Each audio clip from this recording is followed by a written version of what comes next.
네, 현재 오프닝 벨과 함께하고 계십니다. 현재 시각은 9시 15분경 지나고 있는데요. 오늘 개장, 현재 지금 주요 이슈들 점검해보고 오늘의 투자 전략도 세워보겠습니다. 하채기 증시 콜센터 시간입니다. 전문가님 전화 연결되어 있다고 하는데요. 전문가님, 안녕하세요.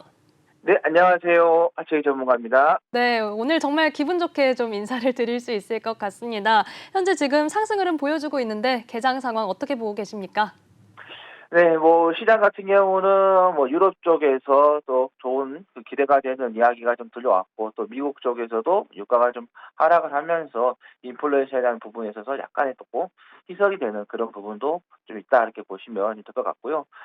바이든 정부 쪽에서도 또, 이 디지털 화폐에 대한 또, 이야기가 좀 나오는 그런 부분에서도 조금 시장이 좀 덕을 보고 있지 않나, 이런 생각이 좀 듭니다. 좀 더 구체적으로 좀 살펴보면요. 어제 이제 오후에 이제 우리가 이제 선거가 좀 진행되고 선거 끝나고 나서 유럽 쪽에서 좀 기대가 될 수 있는 그런 이야기가 좀 들려왔습니다. 이제 그동안에 이제 3차까지 회담을 하면서 별로 이렇게 성과를 좀 거둘 수 있는 그런 이야기가 나오지 않았었어요. 그러다가 이제 러시아가 우크라이나를 이제 침공한 이후에 이제 장관급 회담에 대한 이야기가 좀 나왔었습니다. 그래서 세르게이 라브로프 러시아 외무장관과 그다음에 드미트로 쿨레바 우크라이나 외무장관이 11일부터 13일까지 열리는 안탈리아 외교 포럼에서 10일에 열고를 좀 마주 한다. 이게 오늘 지금 10일이죠. 이게 우리나라보다 이제 시간이 조금 늦으니까 조금 이따 되겠죠. 그러면서 어느 정도 이 장관들의 만남에서 좀 기대가 되는 그런 부분이 일정 부분 유럽 시장에 이제 반영이 되면서 유로 스톡 같은 경우도 7% 넘게 보시면은 차트가 상당히 급등하면서 올라왔습니다. 7.44%까지 상승을 좀 마감했고, 닥스 같은 경우도 보시면은 7.92%까지 거의 8%까지 상승 가까이 좀 올라오는 그런 부분인데, 제가 월요일하고 화요일에 제가 말씀드렸을 때 특히 이제 화요일에 지금 같은 경우는 유럽 쪽에서의 상황이 미국에 영향을 주고, 그게 또 아시아 시장에 영향을 주고 또 국내까지 영향을 준다라고 말씀드리면서 유럽 지수를 좀 잘 보자고 말씀드렸었는데, 그때 제가 화요일이었죠. 말씀드릴 때 20% 넘게 하락하는 그런 부분이 있기 때문에 반드시 여기에서는 기술적인 부분에 있어서 반등이 나올 수 있는 그런 자리가 좀 충분하다고 말씀을 드리면서, 유럽 쪽 시장이 어느 정도 안정이 된다고 하면은 국내 시장은 지금까지 상황을 봤을 때 국내적인 문제보다는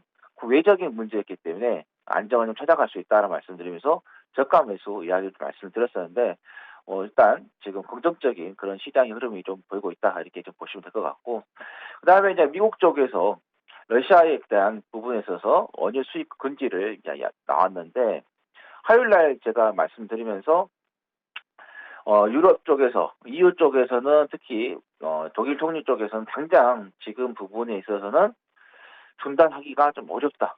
당장 대안을 찾기가 좀 어렵다라고 이제 이야기했었는데, 미국하고 영국만 일단 러시아 원유 수입에 대한 금지 이야기가 좀 됐고 시작이 됐고, 아직까지 유럽 쪽 같은 경우는 대체를 찾기가 시간이 좀 필요하기 때문에 참여하지 않는 그런 부분도, 또 긍정적인 그런 부분도 좀 보였다, 이렇게 보시면 될 것 같고, 그 이야기에다가 이제 오펙 쪽에서 이제 국제 유가 쪽 워낙 이제 급등하다 보니까 인플레이션에 대한 우려가 나오면서, 거기에서 이제 인플레이션만 나오면 괜찮은데 스태그플레이션까지 이야기 나오다 보니까는 이 유가의 급등을 어느 정도 제어를 할 수 있는 그런 부분이 좀 필요했는데, 다행히도 오펙 쪽에서 이제 UAE죠. 아랍에미리트 쪽에서의 석유 생산량에 대해서 더 빠르게 늘릴 것이다라는 것을 이제 산유국들, 오펙 국가들에게 이제 촉구를 하는 그런 부분이 좀 나왔습니다. 그러면서 유가가 상당히 이제 급락을 하는 그런 부분인데요. 근데 이게 이제 아직까지는 이제 하루 정도 급락이 나왔다 해서 바로 또 꺾이는 것은 조금 힘들지 않겠느냐. 일단은 또 아까 장관 회담뿐만 아니라, 예, 젤렌스키 우크라이나 대통령 같은 경우도 러시아와의 전쟁을 끝내기에 일부 좀 타협할 용의가 있다라는 것도 시장이 좀 흘러나오면서 이제 이 에너지 쪽, 유가 쪽의 상승세를 조금 누그러뜨리는 그런 부분이 있는데, 근데 이게 전쟁이라는 게 한순간에 딱 끝나는 것은 거의 없었습니다. 계속해서 시간이 좀 걸리는 그런 부분이기 때문에 일단은 워낙 최근에 극에 달한 그런 부분이었고, 또 자산 시장, 특히 증시 같은 경우도 보시면 아시겠지만 워낙 많이 빠졌기 때문에 어느 정도 살려놓을 수 있는 그런 반등을 시킬 수 있는 그런 이야기가 지금에 좀 되는 그런 부분이지 이게 당장 중단될 수 있는 부분은 아니기 때문에 변동성은 좀 더 계속해서 생길 수 있겠다라는 말씀 좀 드리도록 하겠습니다. 그리고 미국 상무 장관이 또 러시아 제재에 동참하지 않는 중국 기업에 대해서 안 좋은 이야기를 좀 했습니다. 문을 닫게 할 수 있다. 이런 이야기가 나왔기 때문에 그래서 중국의 또 미국 쪽이 이런 이야기를 하게 되면은 중국하고 또 미중 간의 이런 갈등이 다시 한번 수면 위로 좀 올라올 수 있는 그런 부분이기 때문에 그래서 아직까지는 미국하고 중국의 이런 부분에 있어서도 악재가 또 다시 한번 살아날 수 있는 그런 부분이기 때문에 그것도 조금 우리가 체크를 좀 해봐야 되겠다라는 말씀 좀 드리겠고요. 최근에 이제 MSCI 쪽 러시아 지수에 대한 부분은 안 좋은 이야기가 나왔는데 퇴출이 되면서 국내 시장에 조금 시장에서는 긍정적으로 좀 바라보고 있는 그런 부분도 있습니다. 그 자금들이 국내 시장으로 좀 들어오지 않을까라는 그 기대가 좀 시장에서 나오고 있는 그런 부분이지만은 그거는 우리가 조금 차츰 유입이 되는 그 자금의 수급에서 우리가 한번 시간을 두고 좀 봐야 되지 않나 이런 생각을 좀 해봅니다. 지금도 외국인은 현물 쪽에서는 좀 매도를 하고 있는 그런 부분이기 때문에 그래서 이거 부분에 있어서는 조금 더 우리가 좀 지켜봐야 되지 않겠느냐라는 생각이 좀 들겠고요. 그다음에 지금 가상화폐 관련해서 특히 비트코인 가격이 상당히 좀 급등한 그런 부분입니다. 러시아를 이제 금융적으로 제재를 하다 보니까는 러시아 쪽에서 그래도 제재가 조금 덜 받을 수 있는 이 가상화폐, 이 비트코인 쪽으로 가는 그런 부분이었는데 그동안에 미국 정부가 이 디지털 자산에 대한 부분은 특히 이제 바이든 대통령이 출범하고 나서 어떤 확실한 이야기를 제시를 이제 스탠스를 가이드를 주지는 않았었습니다. 근데 어제 이제 확실한 이제 가이드가 지금 나왔습니다. 그래서 미국 정부 측에서도 특히 이제 중앙은행 중심으로 인해서 이 디지털 달러에 대한 연구를 좀 시사를 하는 지시하는 그런 이야기가 나오면서 러시아 할 때는 뭐 제재 이야기가 나오면서 안 좋았지만은 미국 중앙은행에서의 달러에 대한 디지털 화폐 이야기가 나오면서 가상화폐 관련된 종목들이 특히 가상화폐가 급등한 그런 부분이기 때문에 우리가 좀 지켜보자는 말씀드리겠고 이런 디지털 화폐 같은 경우는 시간 문제인 것 같습니다. 계속해서 기술이 발전을 하고 이거를 어느 시점에서 도입을 하느냐 이게 관건인 거지 우리가 꾸준하게 좀 지켜봐야 될 것 같고요. 그다음에 이제 마지막으로 대통령 선거가 끝나고 그다음에 이제 당선인이 확정이 됐습니다. 그래서 이제 정권 교체가 되면서 새 정부가 이제 들어오게 되는데 새 정부에 대한 정책을 우리가 살펴야 될 것 같은데 일단 많은 이제 정책들이 좀 있죠. 근데 이제 우리가 이제 봤을 때 주식시장에서 봤을 때는 이제 원전이라든가 그다음에 부동산 그리고 자본시장에 대한 그런 부분을 우리가 좀 봐야 될 것 같은데 특히 이제 원전 생태 같은 경우는 문재인 정부가 들어오면서 거의 뭐 한 5년 동안의 탈원전 정책을 펴다 보니까는 정말 많은 어려움이 좀 있었습니다. 제 주변에도 종사자의 이야기를 들어봐도 계속해서 좀 힘들다라는 이야기가 좀 나왔었는데 최근에는 문재인 정부 쪽에서도 원전에 대한 부분은 긍정적으로 조금 이야기를 한 그런 부분이 좀 있었죠. 그런데 이제 문재인 저기 이 윤석열 당선자 쪽에서의 이야기에서는 더욱더 강하게 좀 나오는 그런 부분인데 일단은 탈원전 정책을 전면 폐지하는 그런 부분이고 그다음에 원자력 비중을 발전 비중을 30%대로 그대로 유지를 좀 하겠다라는 이야기고 그다음에 현재 가동 중인 원전에 대한 수명을 연장을 좀 하겠다. 또 국내 같은 경우는 한 30년, 40년을 운영을 하는데 미국 같은 경우는 60에서 80년을 쓰기 때문에 우리나라도 그만큼의 연장을 좀 할 수 있는 그런 이야기가 좀 되고 있고요.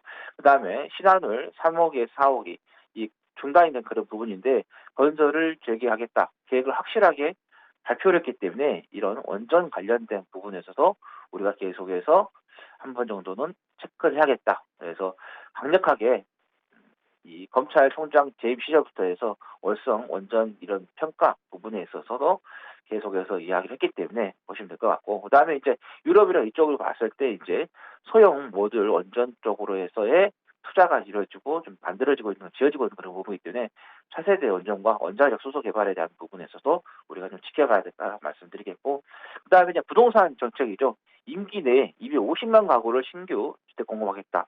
뭐 재개발, 재건축, 뭐 리모델링 활성화하겠다 그랬고, 일기 신도시에 대한 특별법 제정, GTX 2개 노선 뭐 신설 등 뭐 도심철도, 고속도로 lok가 뭐 개발이라든가, 그다음에 종부세, 재산세 통합을 하고, 그다음에 다주택자들에 대한 양도세라든가 종부세, 뭐 총관세에 대한 중과세에 대한 완화를 좀 하고 있는 그런 거고, 취득세도 완화를 하고 있고요. 그다음에 월세라든가 월세세 공제율에서 최대 24%까지 사용을 하는 부분, 그리고 청년이라든가 신혼부부에 대한 LTV죠.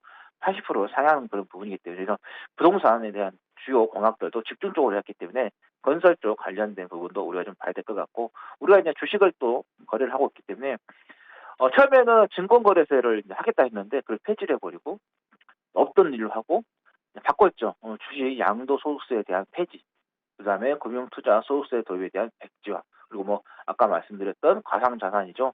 이쪽 투자 수익에 대한 5천만까지 해서 비과세 등, 그리고 뭐 소액 주주를 좀 보호하는 그런 부분에서 뭐 신산업에 대한 뭐 분할 상장했을 때 신유수급 부과하는 그런 부분도, 이런 또 자본시장에 대한 부분도 우리가 이제 공약들을 좀 체크를 해보시는 게 좋겠다는 말씀드려서, 새 정부에 대한 새 정책에 대해서 우리가 좀 지켜보자 말씀드리겠고, 이제 기술적으로 이제 우리가 주가를 좀 봤을 때 최근에 이제 계속해서 시장이 좀 하락을 하면서 우리 투자자분들이 조금 어려운 그런 부분이 있었습니다. 근데 미국 시장도 유럽 시장에 어느 정도 덕을 보면서 나스닥이 3.59%까지 상승을 좀 마감을 좀 했었죠. 그리고 S&P 500 같은 경우도 2.57%로 상승 마감을 하는 그런 부분이고, 필라델피아 반도체 지수 같은 경우도 3.97까지 상승하면서 상승으로 좀 마감한 그런 부분이었습니다. 코스피 지수로 한번 보면은 월요일 그다음에 화요일 계속해서 좀 하락하는 그런 부분인데, 제가 계속해서 월요일 날, 화요일 날도 방송에서 말씀드리면서 시장 우리가 좀 긍정적으로 좀 보면서 저가 매수 기회로 한번 삼아보자라는 말씀을 좀 드렸는데, 뭐 월요일, 화요일 하락에 대한 부분을 오늘 하루에 뭐 거의 뭐 다는 아니면은 절반 이상의 지금 회복을 하고 있는 그런 부분이다, 이렇게 보시면 될 것 같습니다. 그래서 화요일이라도 월요일이라도 계속 말씀드렸지만 시장에 대한 부분은 저가 매수 기다라고 계속해서 말씀드렸습니다. 그리고 항상 우리가 과거에 주식시장에 오랫동안 계셨던 분들 아시겠지만은 시간이 지나서 보면은 공포였던 그 시기가 항상 좋은 기회였다, 이렇게 보시면 될 것 같고요. 네, 코스닥이 지금 한 2.33%좀 상승을 좀 하고 있는 그런 부분인데, 코스닥도 보시면 아시겠지만은 월요일, 화요일 날 지금 하락하는 그런 부분에 있어서 거의 절반 정도는 회복을 하는 그런 부분이기 때문에, 그래서 우리나라의 문제면은 뭐 시장이 크게 문제가 될 수 있겠지만은 우리나라의 문제가 아니라 다른 유럽의 그런 국가에서의 발생하는 그런 문제이기 때문에, 특히 코로나 같은 경우는 전 세계가 스톱이 되고 있는 부분이지만은 지금 유럽 쪽에서 우크라이나 쪽은 유럽의 문제가 되는 그런 부분이고, 아시아 쪽은 경제가 열려 있는 그런 부분이기 때문에, 그래서 우리나라가 다른 뭐 국가 대비해서 시장이 먼저 빠진 부분도 있지만은 그런 부분에 있어서 우리가 반등이 나오면은 훨씬 더 좋다라고 말씀드렸었는데, 시장에 제가 말씀드렸던 이런 내용들이 계속해서 안 좋은 이야기들도 나올 수도 있고 좋은 이야기들도 나올 수도 있습니다. 근데 제가 보는 관점에서는 항상 주식시장은 올라가기 시작하면은 그런 공포를 이겨내고, 그러니까 두려움을 이겨내고 악재를 이겨내면서 갔었던 그런 부분이 있는데, 지금 시기가 앞으로 상반기에는 그런 악재라든가 이런 것 기사들이 나오더라도 그런 것들을 이겨내면서 갈 수 있는 그런 부분이 충분하다. 그래서 제가 보는 관점에서는 상반기에는 오히려 좋다. 그래서 상고, 그리고 하반기에도 지켜봐야겠지만 상고 하저로 갈 확률이 높기 때문에 우리 투자자분들께서 조금 긍정적으로 계속해서 시장을 좀 보면서 투자에 참여를 하시면 좋겠다라는 말씀 드립니다. 네, 지금 저희가 어제 대선으로 우리 시장이 하루 쉬어갔던 만큼 글로벌 시장에 대해서 좀 정리해야 될 내용들이 밀린 과제처럼 있었는데 정말 든든하게 잘 정리를 해주셨습니다. 아무래도 지금 유럽 증시 반등의 시그널 이전에도 말씀을 해주셨는데 유럽 증시가 탄력을 받았고 글로벌 증시도 전반적으로 좋은 흐름을 보여줬습니다. 다만 에너지 제재에 있어서는 조금 러시아의 의존도가 높은 유럽과 그리고 미국이 조금 다른 박자로 가는 모습을 보여줬고요. 이 가운데 국제 유가가 내림세를 보여줬습니다. 국제 유가가 지금 내림세를 보여주면서 미증시에서는 에너지 섹터가 홀로 하락 마감을 하기도 했는데요. 여기에 오늘 우리 시장에서는 지금까지 상승했던 역시 LPG, 석유 관련주들 현재 지금 탄력이 조금 떨어지는 모습도 보여지고 있습니다. 여기에 오늘 지금 선물 시장에서 외국인 투자자들 매도세 나오고 있다라는 말씀까지 해주셨는데 어떤 글로벌 증시 시장 흐름이 정말 좋았던 것에 비해서는 그리고 대선이라는 불확실성이 해소된 것에 비해서는 조금 더 탄력을 받았으면 좋겠는데 아쉽다. 조금 제 욕심일까요? 이런 마음이 들기도 하는데요. 오늘 선물 옵션 동시 만기일인데 혹시 이에 대해서도 좀 주의하거나 어떻게 눈여겨봐야 할 점이 있을까요?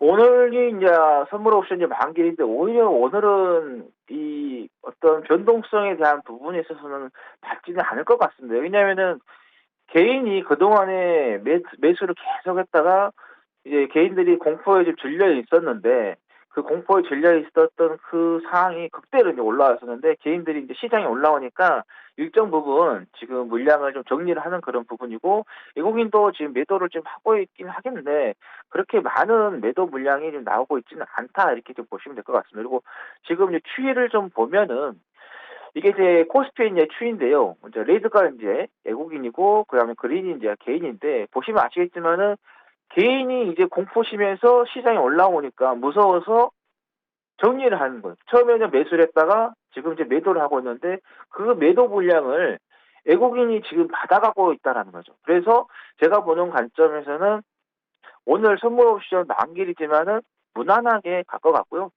시간이 지나면 지날수록 좀 더 탄력은 좀 나올 것으로 좀 예상이 됩니다. 왜냐하면 기관 쪽에서 특히 연기금 쪽에서 매수세가 좀 들어오고 있고 증권사에서 좀 매수세가 좀 들어오고 있는 그런 부분이고 옵션에서 지금 보면은 이제 선물 쪽은 좀 매도가 외국인들이 나오고 있지만은 외국인들이 최근에 콜옵션 쪽에서 계속해서 매수세가 좀 들어왔었습니다. 그래서 우리가 현물하고 그다음에 선물 옵션 이렇게 좀 보시면은 옵션 쪽이 지금은 시장이 어느 정도 방향을 조금 더 빠르게 한 템포 좀 빠르게 좀 잡혀지고 있는 그런 부분도 우리가 좀 확인이 된다는 거죠. 외국인 쪽에서 3월 7, 8 오늘까지 해서 계속해서 3거래 연속 매수세가 좀 들어오고 있는 그런 부분이고 그다음에 2월 달도 시장이 안 좋을 때 2월 25일에도 외국인이 콜옵션 쪽에서 매수세가 들어왔었어요. 중간에 이제 3월 4일에 한번 매도가 나왔었지 계속해서 콜옵션 쪽에서 좀 들어왔던 그런 부분이거든요. 그래서 제가 월요일, 화요일에 계속해서 시장을 조금 긍정적으로 보고 저가 매수로 좀 말씀드렸던 게 이 콜옵션 쪽에서의 수급을 좀 꼭 보고 말씀을 드렸다. 그래서 지금은 현물 쪽에서의 수급도 중요하지만은 콜옵션이라든가 풀옵션에 대한 이 수급도 우리가 좀 지켜봐야 될 것 같다는 말씀드립니다. 외공 같은 경우는 풀옵션 같은 경우는 2월 25일부터 해서 3월 7일까지 연속해서 계속해서 매도를 했었거든요. 그래서 지금은 콜옵션 쪽에서 매수세가 좀 들어오니까는 이 옵션 쪽에서의 시장이 좀 긍정적으로 체크를 하면서 지켜보자는 말씀드리겠습니다.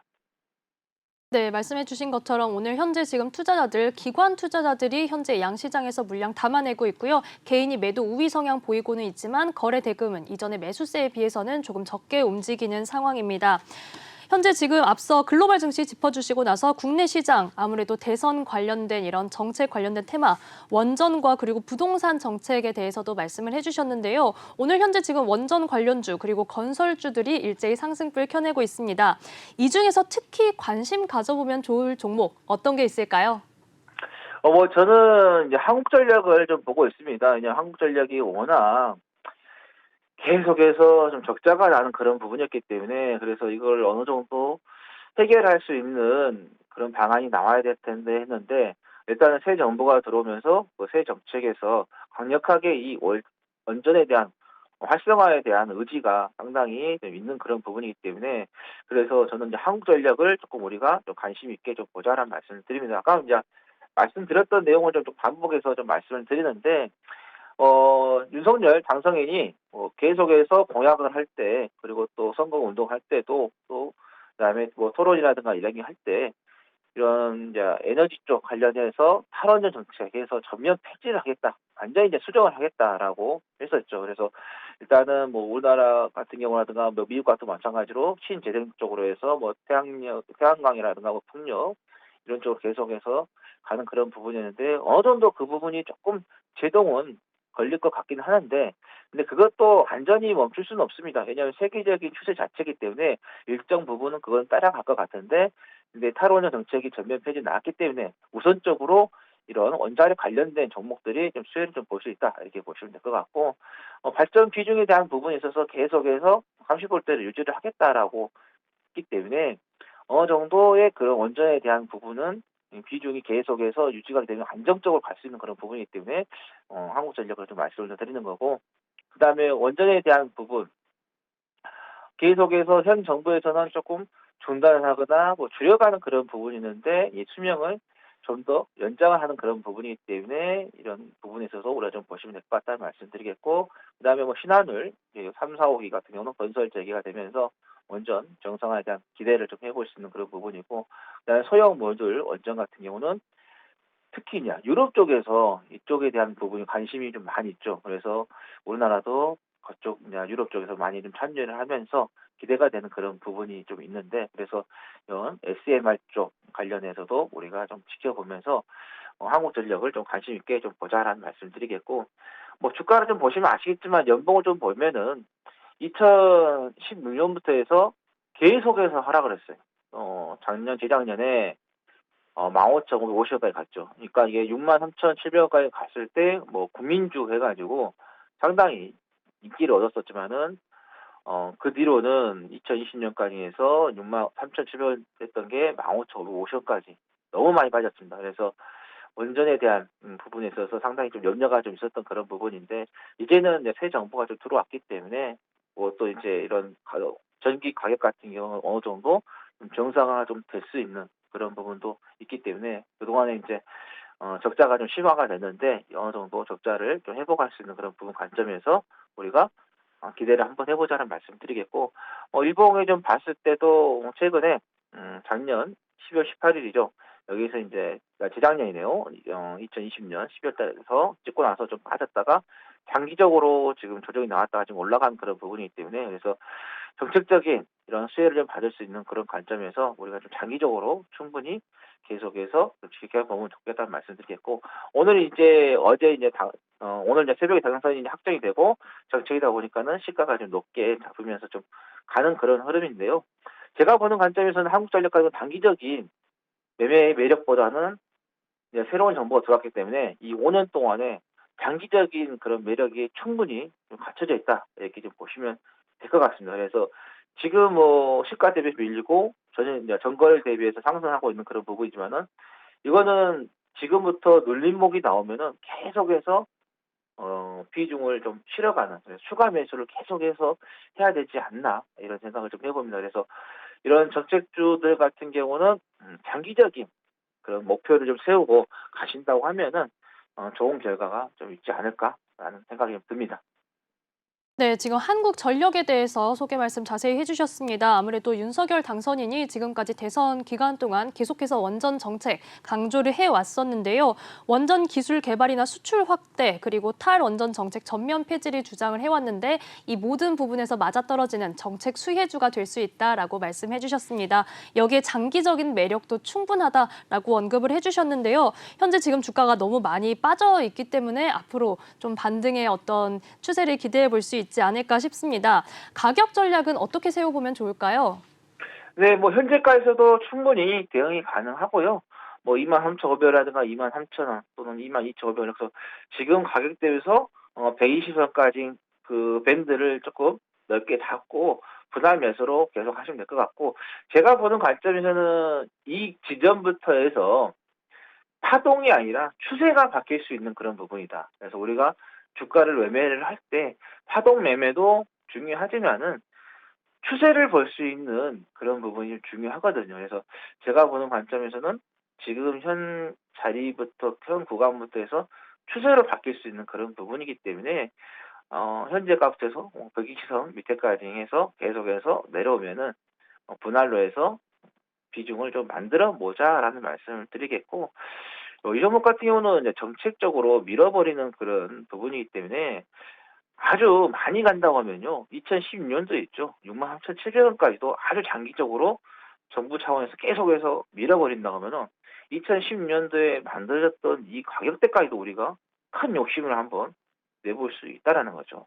근데 이제 중간에는 이제 보니까는 가격대를 보면 3만 원대, 요 가격대 좀 보시면은 이런 자리에 저항대 물량이 좀 있습니다. 그래서 요 부분에서 한 번씩 맞고 떨어질 수도 있겠고요. 그다음에 35,000원 이하에 있기 때문에 37,000원, 8,000원 이 정도에서 중간에 한 번 정도씩 한두 번 정도는 고비는 있을 것 같다. 그래서 만약에 끊어서 하신다고 하면은 뭐 3만 원대에서 한번 정리하시면 될 것 같고, 그다음에 7,000원대에서 한번 정리를 할 수 있는 그런 부분이고, 나는 정말 장기적으로 큰 욕심 한번 내보고 싶다 하시면은 63,700원까지도 우리가 한번, 시간은 오래 걸리겠죠.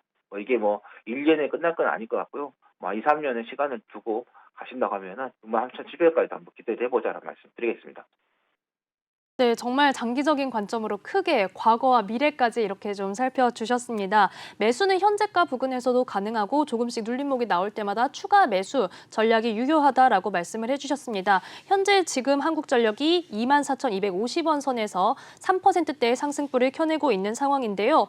여기에 아무래도 현 정부가 들어서면서 이 탈원전 정책 속에서 계속해서 주가가 내림세를 보여왔기 때문에 그 이전에 2016년 수준인 3만 원 선과 3만 7천 원 선 이렇게 저항선이 나올 수 있지만 이쯤에서 1차, 2차 목표 주가를 장기적으로 잡아보는 것도 좋겠다라고 말씀을 해주셨습니다. 오늘 정말 자세히 이렇게 정책 관련주, 특별히 종목을 좀 짚어주셨는데 전문가님 오늘 투자자분들께 좀 어떤 투자 전략 한 말씀 부탁드립니다. 네, 지금 시장에서는 아무래도 우리 투자자분들께서 멘탈일 거예요. 심리적으로가 가장 어려운 그런 부분인데, 제가 월요일, 화요일에 연결하면서 분명히 우리 투자자분들께 말씀드렸습니다. 시간이 지나고 나면은 이 자리가 좋은 기회였다는 것을 우리가 알 것이다. 그렇기 때문에 흔들리지 마시고 저가 매수할 수 있는 그런 기회로 잡으시라고 계속해서 좀 말씀을 드렸는데요. 지금 이제 수급을 아까도 말씀드렸지만은 개인 투자자분들께서 공포심에 질려 있다가 시장이 이제 어느 정도 반등이 좀 크게 나오니까 정리를 해버리는 그런 상황인데요. 정리하지 마시고요. 계속해서 가져가시면은 손실 났던 종목들은 회복을 하게 될 것이고요. 그리고 지금 투자를 하시게 되면은 상반기에는 좋은 결과를 얻을 수 있기 때문에 시장에서 나오는 이런 시끄러운 기사들은 어느 정도 흘러보내시고요. 우리가 모든 정보가 다 맞는 경우도 없고요. 다 틀린 경우는 없습니다. 받아들일 건 받아들이고 흘러보낼 건 흘러보내야 되는데요.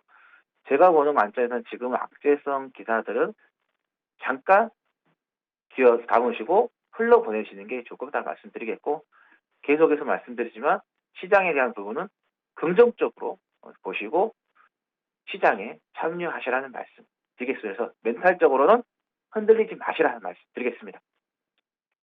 네, 정말 오늘도 정말 든든하게 말씀해 주셨습니다. 아무래도 저도 오랜만에 상승불을 보니까 물량을 이제는 정리해야 되는 게 아닐까 이런 생각이 들기도 했는데 상승적인 추세에 있고 상반기에 계속해서 좋을 수 있기 때문에 조금 더 들고 가셔도 좋다 이렇게 투자 전략을 또 세워주셨습니다. 오늘 하체계 증시 콜센터 여기까지 들어보겠습니다. 전문가님 도움 말씀 감사합니다. 네, 감사합니다. 네, 화면으로 다시 한번 정리해 보겠습니다.